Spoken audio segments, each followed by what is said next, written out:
The rain had stopped hours ago, but the scent of wet earth still lingered above the landfill. Under a bruised morning sky, smoke curled from heaps of smoldering trash, and the ground steamed in thin ribbons of mist.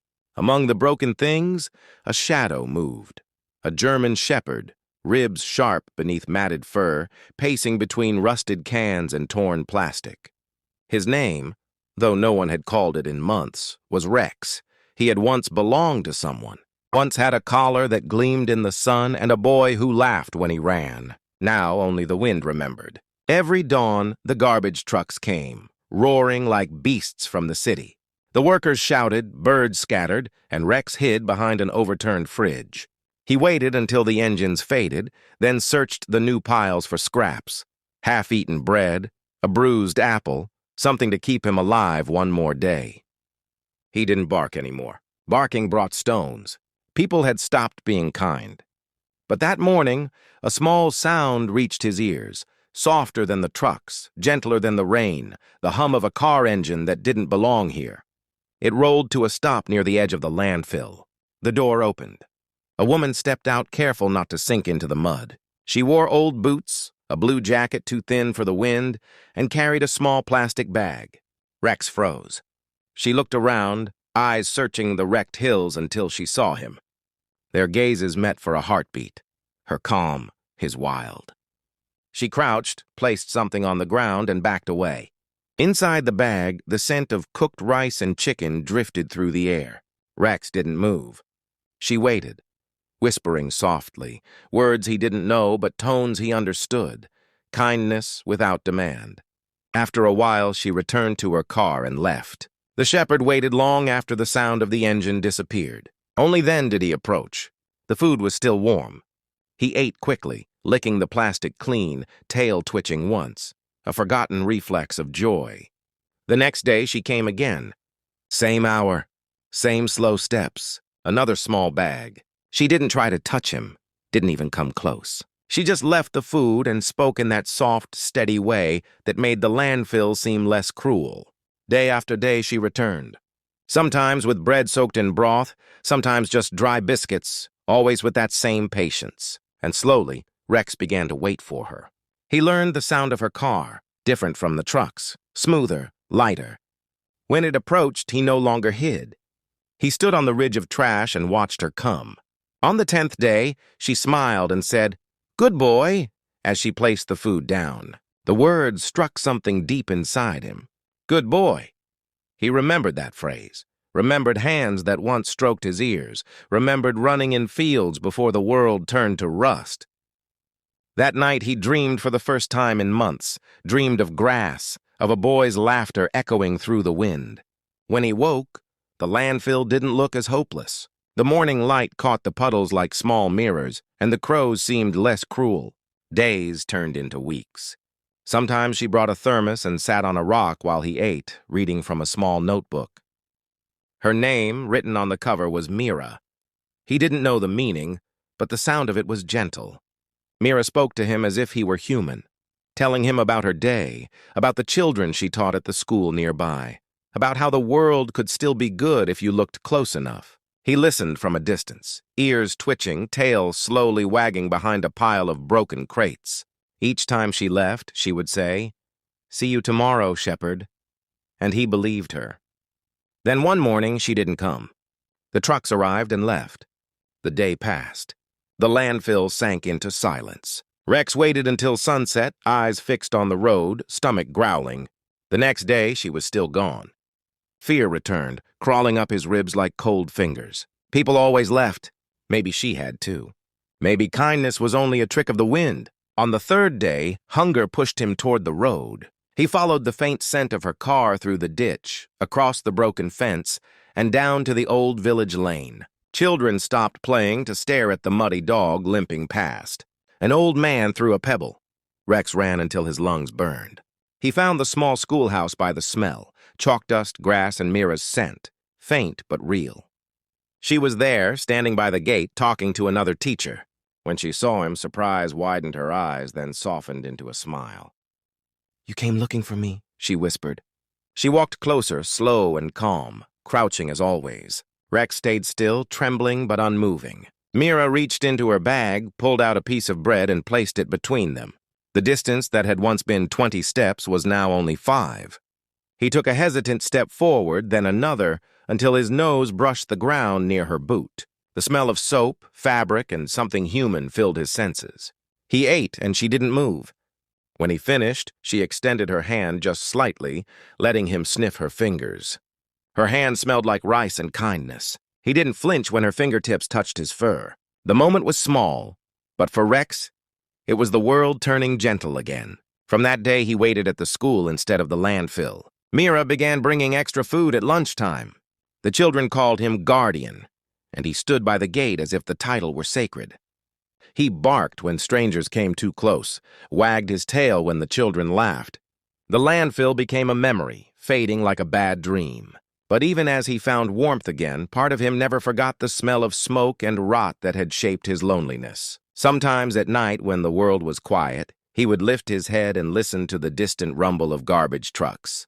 It no longer scared him, but it reminded him of how far kindness had reached to find him. Mira noticed the old scars on his neck, the limp in his hind leg. She took him to a vet, though he trembled all the way. Needles, bright lights, the smell of disinfectant. He endured it because she said, "It's okay, Shepherd. You're safe now." Safe.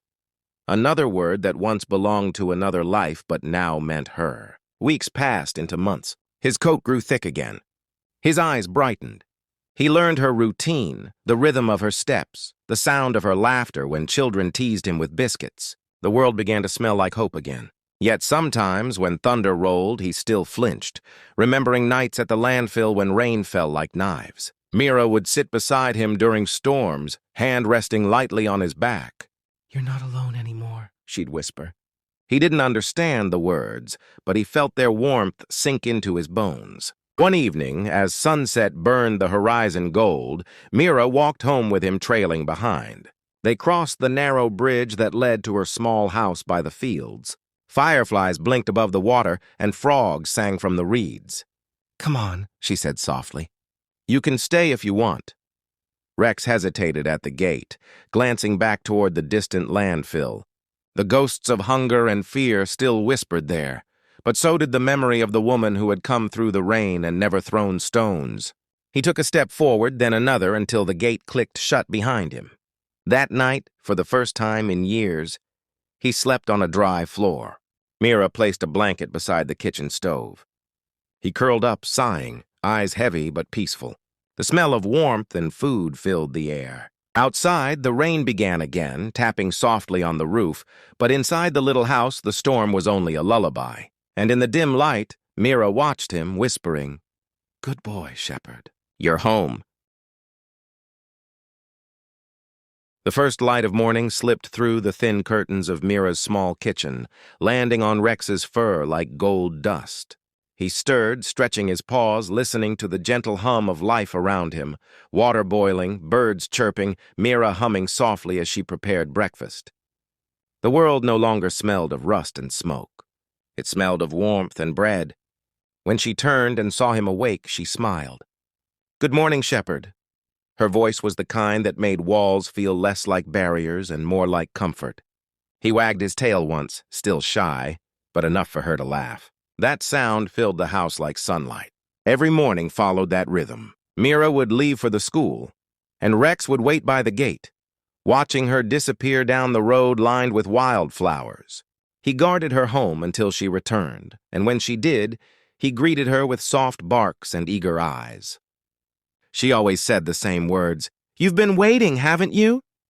And he always wagged as if to say, "Yes, always." The days turned gentle. Mira fixed an old collar she'd found at the market, cleaned and adjusted it carefully before placing it around his neck. For the first time in years, Rex felt something close to belonging. The children at school adored him. They brought scraps of food and tiny drawings of dogs with floppy ears. Rex would sit proudly by Mira's classroom window, listening to her voice drift through the air like a song.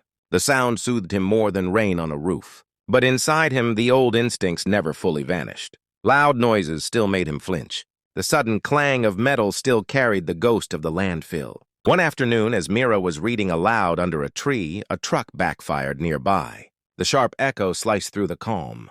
Rex's body stiffened. He bolted from the schoolyard, heart pounding, the world blurring into chaos.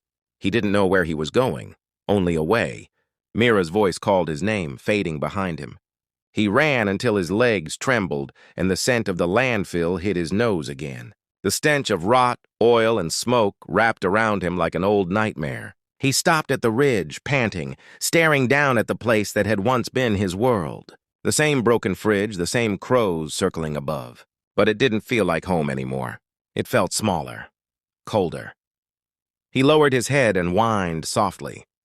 Behind him, footsteps approached, steady, careful, familiar. "Rex!" Mira's voice came, gentle as the wind. "It's okay. It's just a sound. You're safe." She had followed him all the way. She was out of breath, mud splattered on her shoes, hair tangled by the wind, but her eyes were steady. She crouched a few meters away, not forcing him to come, just waiting. The silence between them was filled with the quiet hum of trust that had taken months to build. Slowly, Rex turned. His ears flattened, tail tucked, ashamed of his fear. Mira smiled faintly. "You don't have to be brave all the time," she whispered. "You just have to come back." He took one trembling step toward her, then another, until his nose brushed her knee. She placed her hand on his head, and the storm inside him began to still. Together they walked back toward the village. The road was long, but the fear faded with every step. That night, Mira cleaned his paws and whispered stories about courage, not the kind that fights, but the kind that stays. As she spoke, Rex rested his head on her lap and felt something deeper than safety. Belonging. Days passed, and autumn began to color the trees. The fields turned amber, the sky wider. Mira's little house became a place of routine laughter and quiet peace. Rex had learned the sound of her footsteps so well that he could tell her mood from how she walked. On days when she came home tired, he would bring her the old slipper she always lost under the chair, tail wagging softly as if to say, "I'm here." On weekends, they walked by the river where reeds swayed and dragonflies glittered in the sunlight. Mira would sit by the water and sketch in her notebook. Sometimes she drew him. He'd sit perfectly still, ears perked, pretending not to care while his eyes followed every stroke of her pencil. "You're a handsome boy," she'd say, smiling. "No one would believe where I found you." He didn't understand the words, but he knew the tone. Love in its simplest form. One evening, as dusk rolled in, Rex noticed Mira coughing by the stove. She waved it off, saying, "Just a little cold." But in the days that followed, the cough worsened. She still went to work, still smiled, but her face looked paler and her steps slower. Rex grew restless. He'd pace near her bed, nose pressing against her hand, whining softly. "I'm okay," she'd murmur, but her voice had lost its strength. The air in the house grew heavy with worry. Then one morning she didn't wake up early like usual. The sun climbed higher and still she slept. Rex nudged her arm, barked once, twice. No movement. Panic surged through him. He ran outside, barking loudly, desperate, until the neighbor, a kind old woman, came running. Mira was taken to the clinic. Rex wasn't allowed inside. He sat by the door for hours, rain soaking through his fur, eyes fixed on the window where she had disappeared. Every sound made him lift his head. Every shadow made him hope. Night fell. The village lights flickered like stars on earth. He didn't move. The next morning, Mira came out, weak but smiling. "You silly boy," she said, kneeling to hug him. "You waited all night?" He whined softly, pressing his head against her chest. She laughed, tears mixing with the rain. "You're my guardian, aren't you?" From then on, Rex never left her side. When she slept, he stayed by her bed. When she coughed, he rested his head on her feet, as if his warmth could chase away the sickness.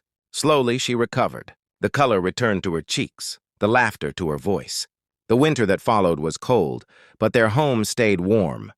On stormy nights, when wind howled against the windows, Rex would move closer to her blanket, making sure she was safe. Sometimes she'd wake and smile, whispering, "Thank you, Shepherd." In those quiet hours, surrounded by the steady beat of rain and the soft flicker of firelight, Rex knew he had finally become what he was meant to be, not a stray, not a survivor, but a protector of kindness. The landfill had taught him hunger, fear, and endurance. Mira had taught him love, patience, and the meaning of home. The two worlds lived inside him, but now the second one was stronger. One morning, when spring returned, Mira took off his old collar and replaced it with a new one, a deep brown leather with a small silver tag engraved simply, Rex Loved.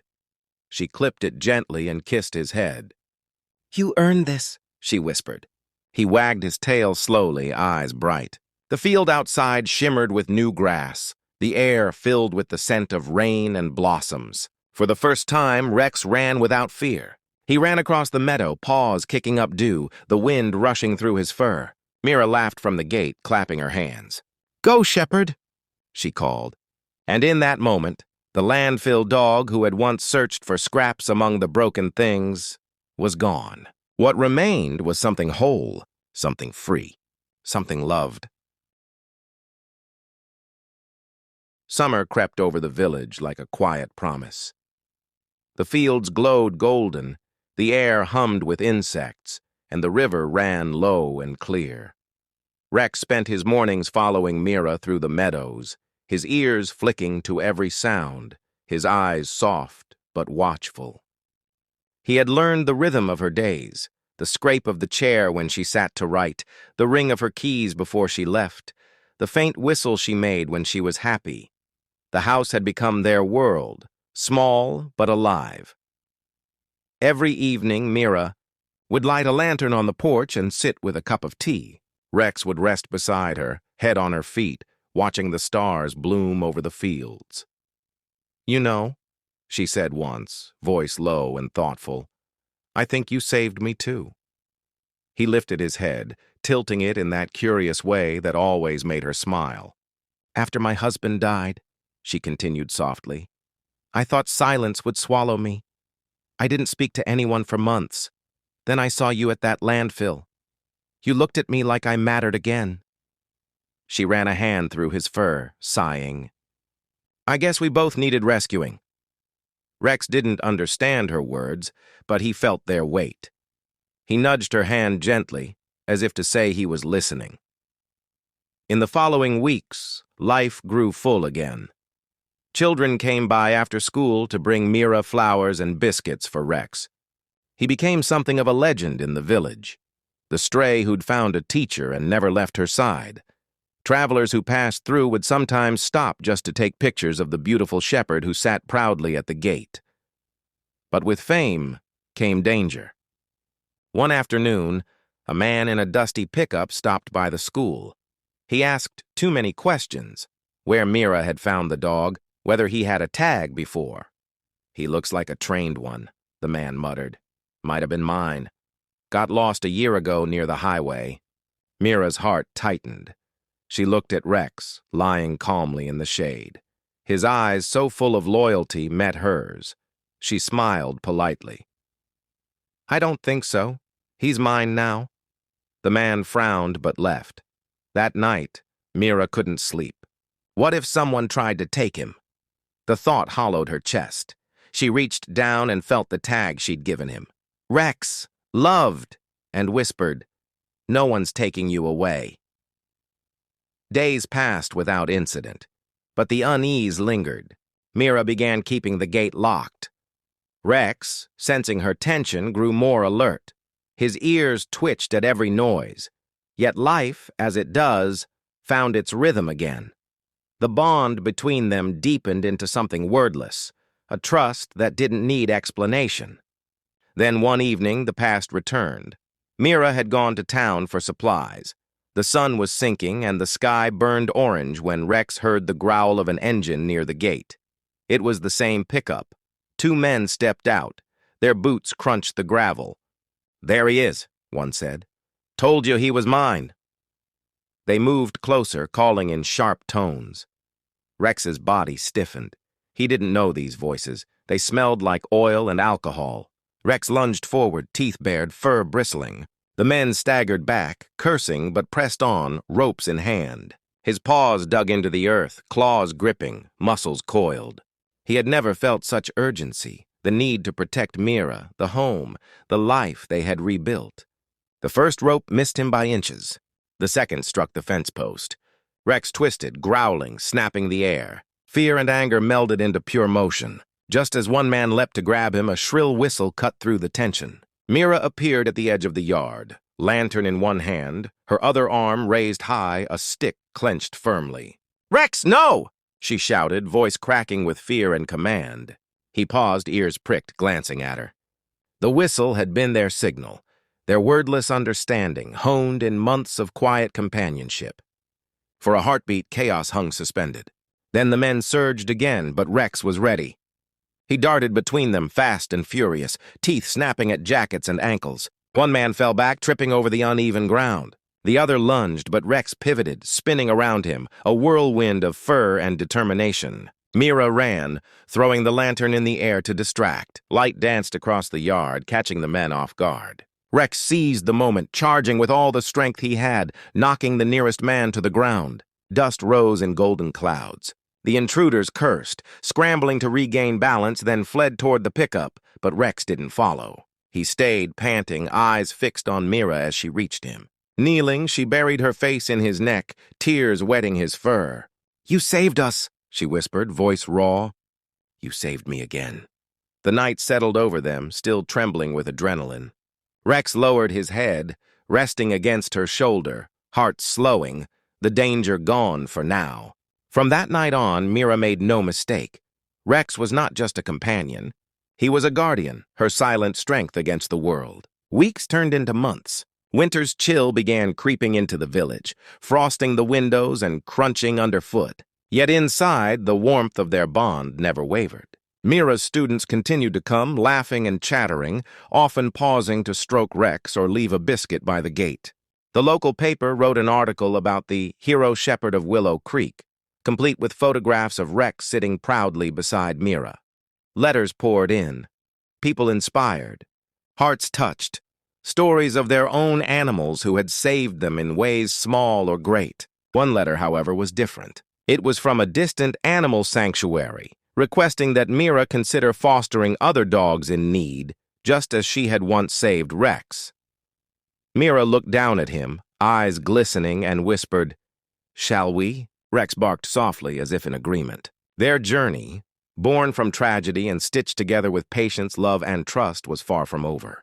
They would face new challenges, meet new friends, and confront unexpected trials, but the foundation was unshakable. Rex had proven that even the most broken beginnings could bloom into profound loyalty and courage. Together they were unstoppable, a testament to the quiet strength of the heart and the enduring bond between a human and a dog who refused to let go. Spring arrived with the promise of renewal.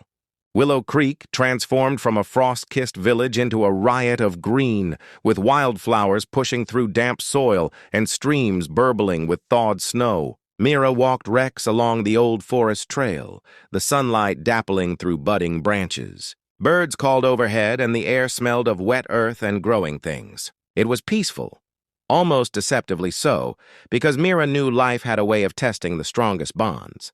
That afternoon, as they rounded a bend near the creek, a strange sound echoed, a high-pitched whimper, soft but desperate. Rex stiffened, ears pricking, nose twitching. He tugged Mira toward a dense thicket. Pushing aside brambles, they discovered a small litter of puppies, shivering and muddy, their mother nowhere in sight. One pup's tiny cry pierced Mira's heart, and without thinking, she scooped it up, feeling the fragile weight of life in her arms. Rex sniffed cautiously, then licked the pup's face, nuzzling them gently. Mira looked around, searching for clues of what had happened. Perhaps a predator, perhaps humans. She didn't know, but she felt a surge of purpose.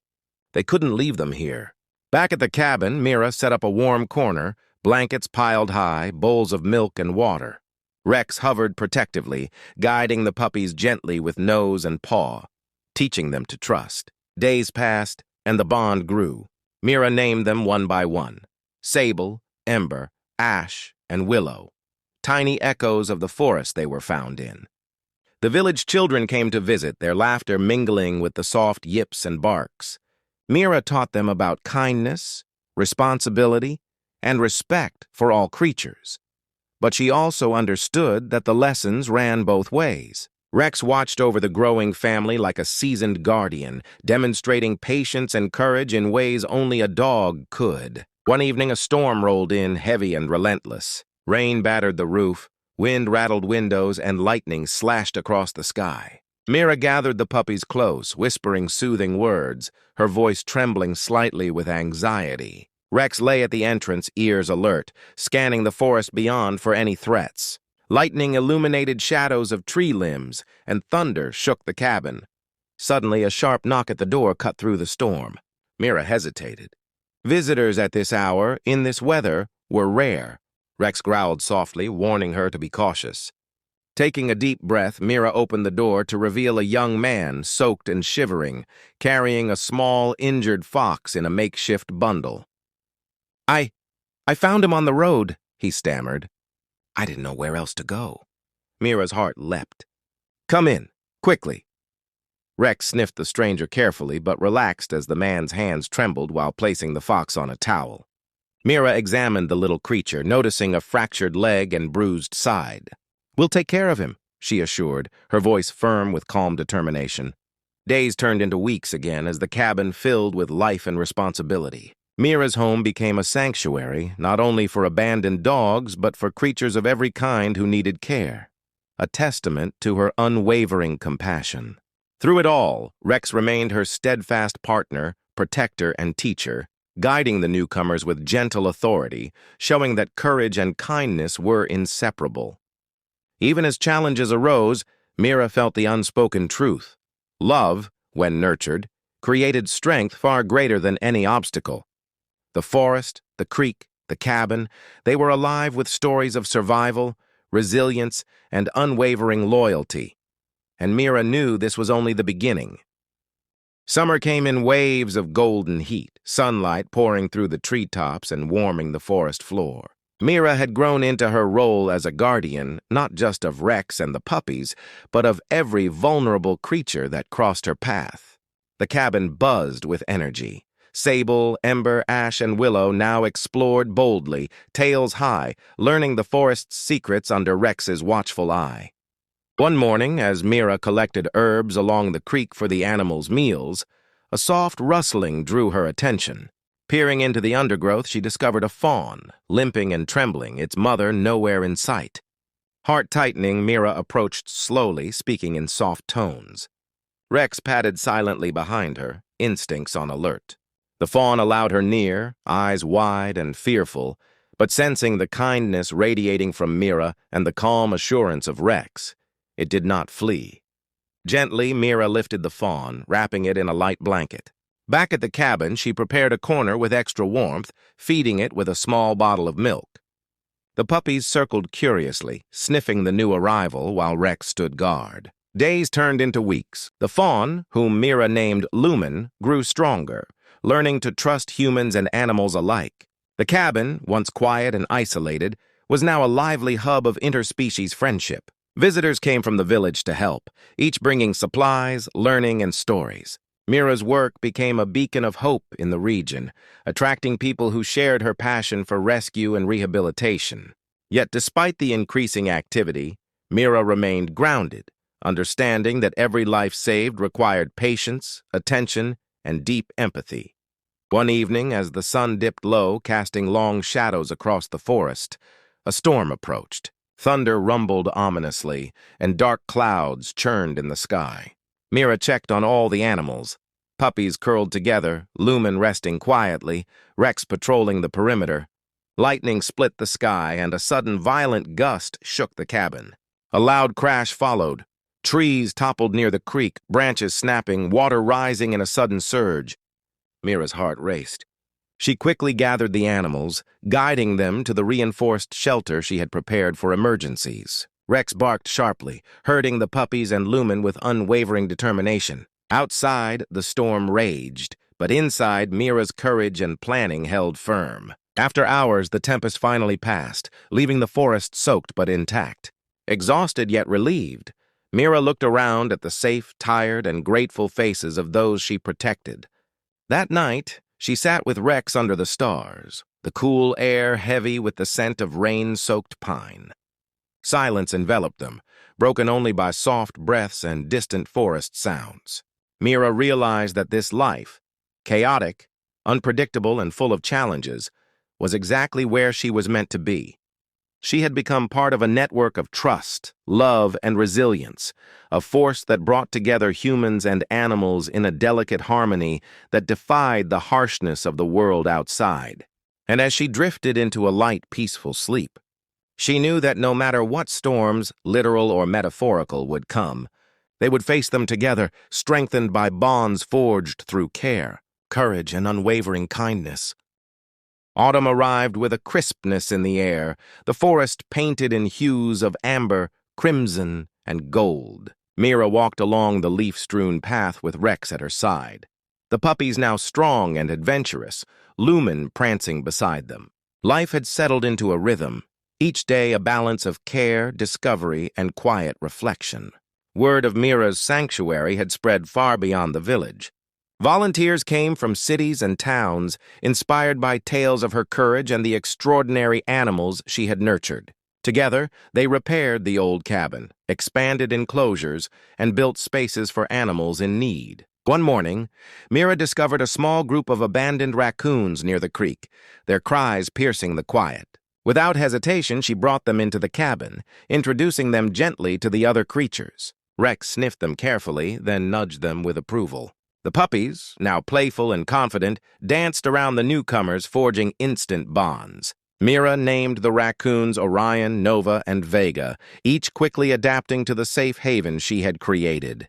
Days merged into weeks, filled with lessons, laughter, and countless small miracles. A fox reunited with its siblings, a hawk healed and released, a tortoise finding a new home. Mira kept meticulous notes documenting each animal's recovery and progress. The forest itself seemed to respond to her presence, the trees swaying gently, the creek murmuring its approval. But the greatest joy came in moments of stillness. When she watched Rex and the puppies explore, when Lumen bounded joyfully across the clearing, when volunteers shared stories of the lives they had touched together. One evening, as a soft fog rolled through the trees, Mira felt a quiet satisfaction settle over her. Every animal, every person who had come into her life had been transformed by compassion, trust, and shared courage. She realized that the journey was never about recognition or fame. It was about connection, healing, and the silent promise to stand for those who could not stand for themselves. The stars appeared above, mirrored in the quiet water of the creek. Mira sat with Rex, now older and wiser, watching the puppies chase fireflies, Lumen leaping through the mist. In that moment, she understood that her work, though never-ending, was a story of hope that would ripple outward indefinitely. And so, in the heart of the forest, amid rescued souls and new beginnings, Mira's life continued, a tapestry woven with courage, kindness, and the enduring power of love that united all creatures under the same sky, reminding her always that even in the darkest corners, compassion could illuminate the world.